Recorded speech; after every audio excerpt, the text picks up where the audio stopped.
time of year, folks, as the NFL training camps are about to begin. The preseason is right around the corner. The Hall of Fame game starts in 1 week.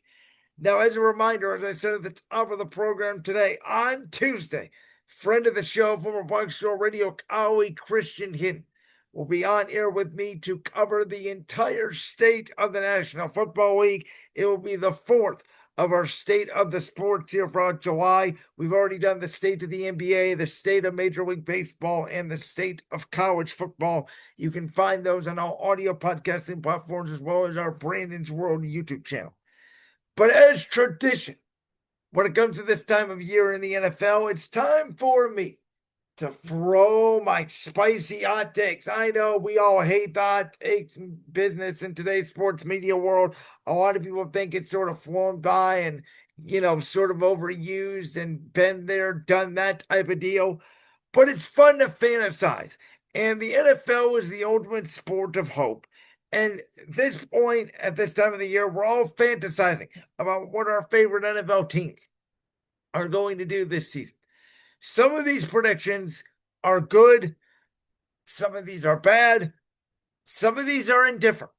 There is no particular order, and I'm not saying these are for sure going to happen, but I think they could happen. That's why they're bold. So, ladies and gentlemen, boys and girls, children of all ages, these are my 5 bold predictions for the 2025 NFL season. Number 1, the Week 1 starter for the Cleveland Browns, the most fascinating NFL preseason team maybe of all time.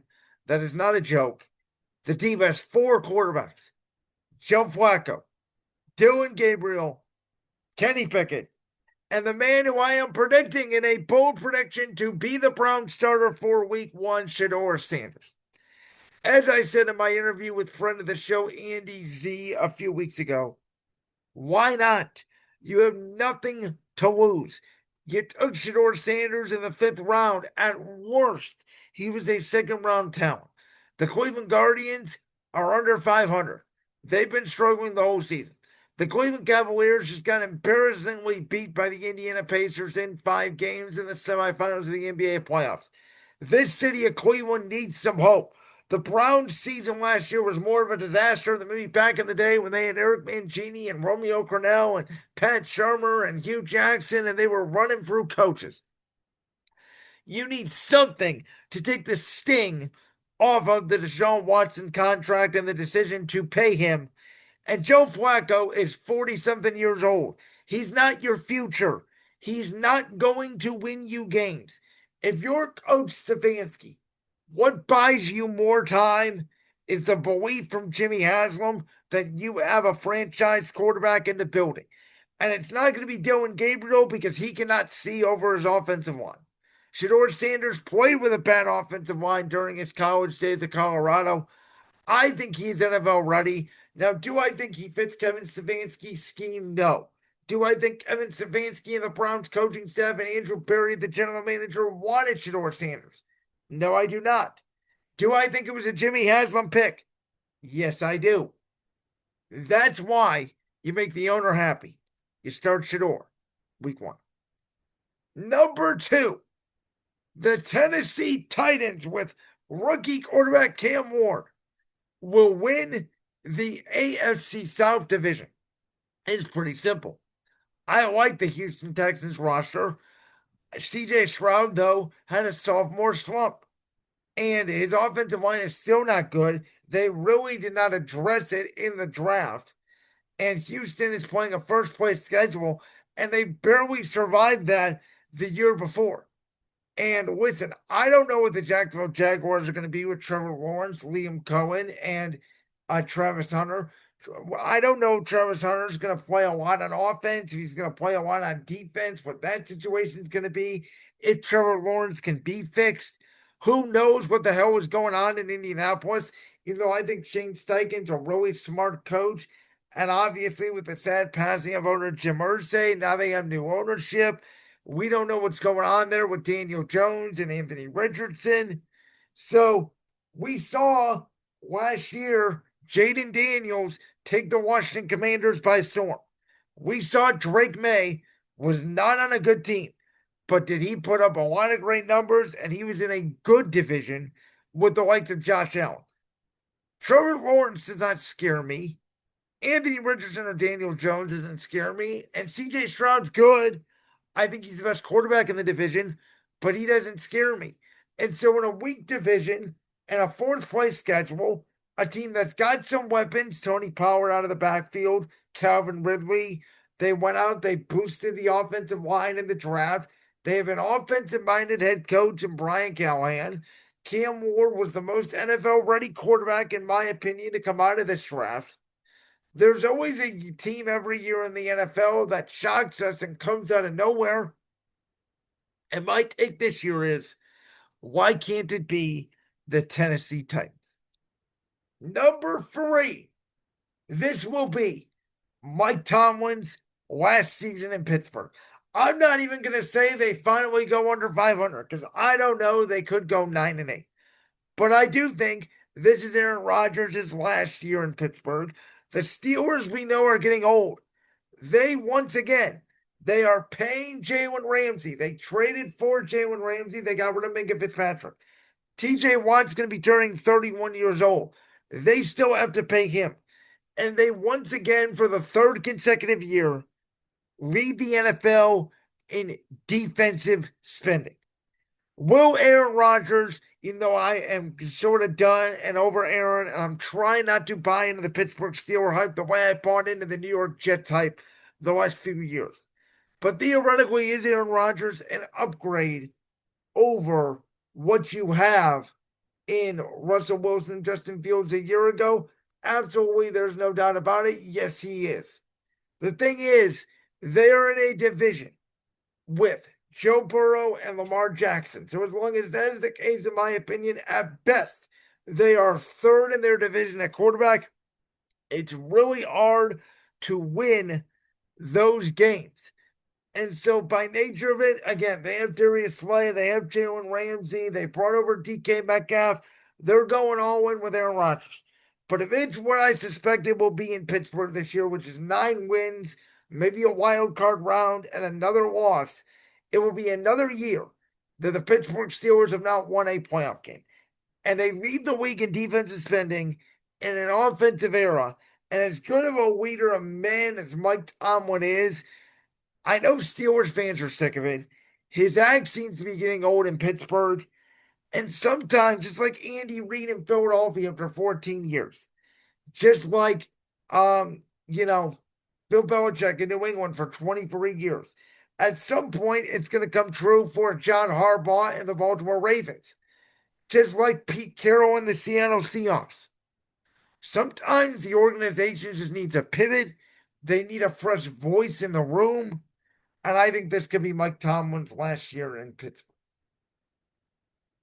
At number 4, in the NFC North, not only will the Green Bay Packers win their division, but I think there's a great chance the Packers end up being the number 1 seed in the NFC.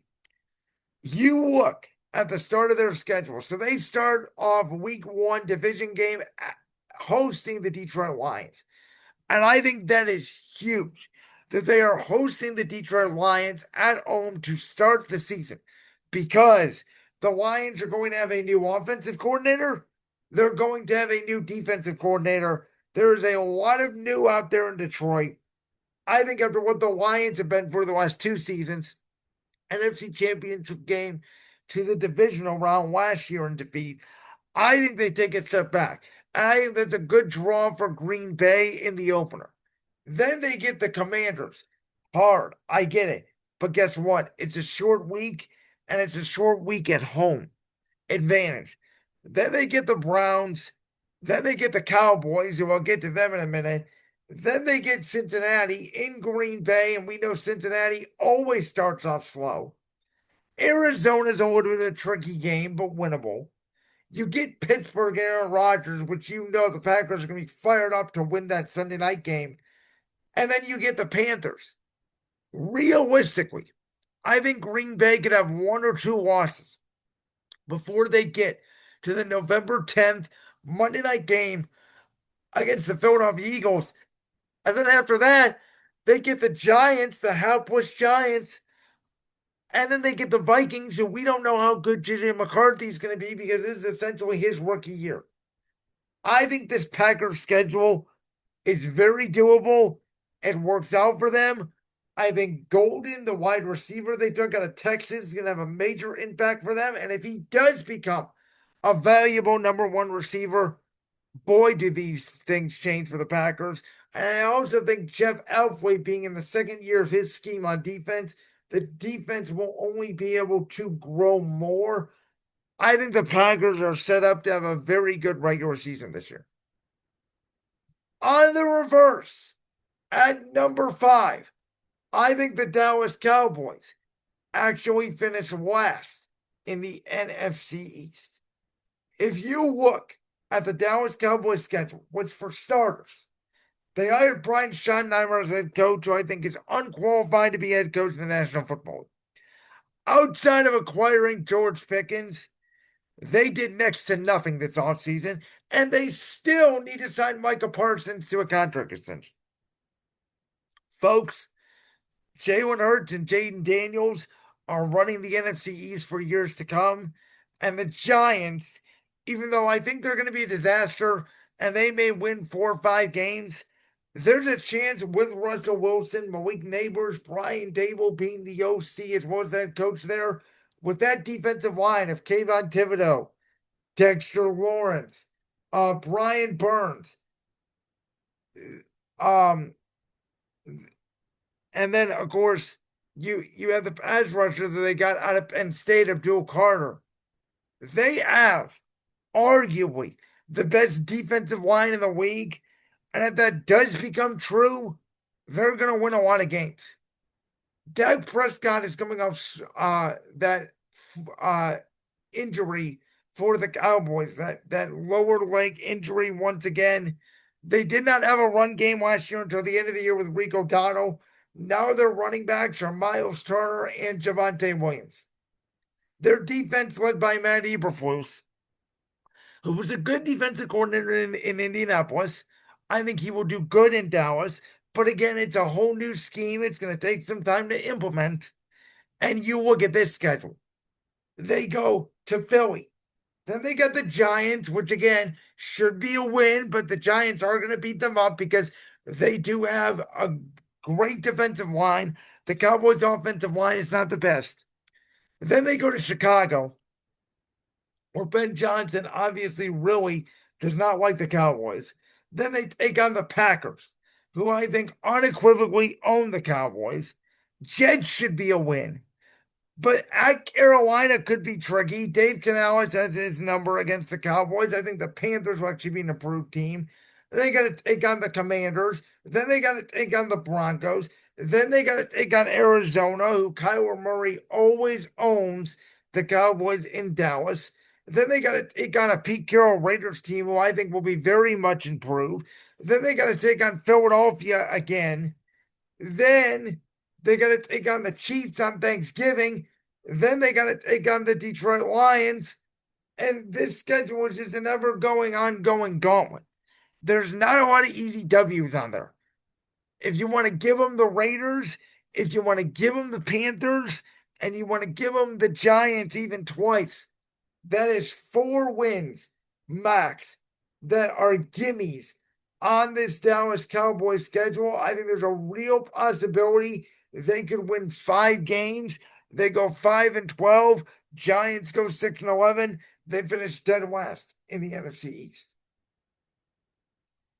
So to recap, my 5 bold predictions for the 2025 NFL season are: Shedeur Sanders will start week 1 for the Cleveland Browns.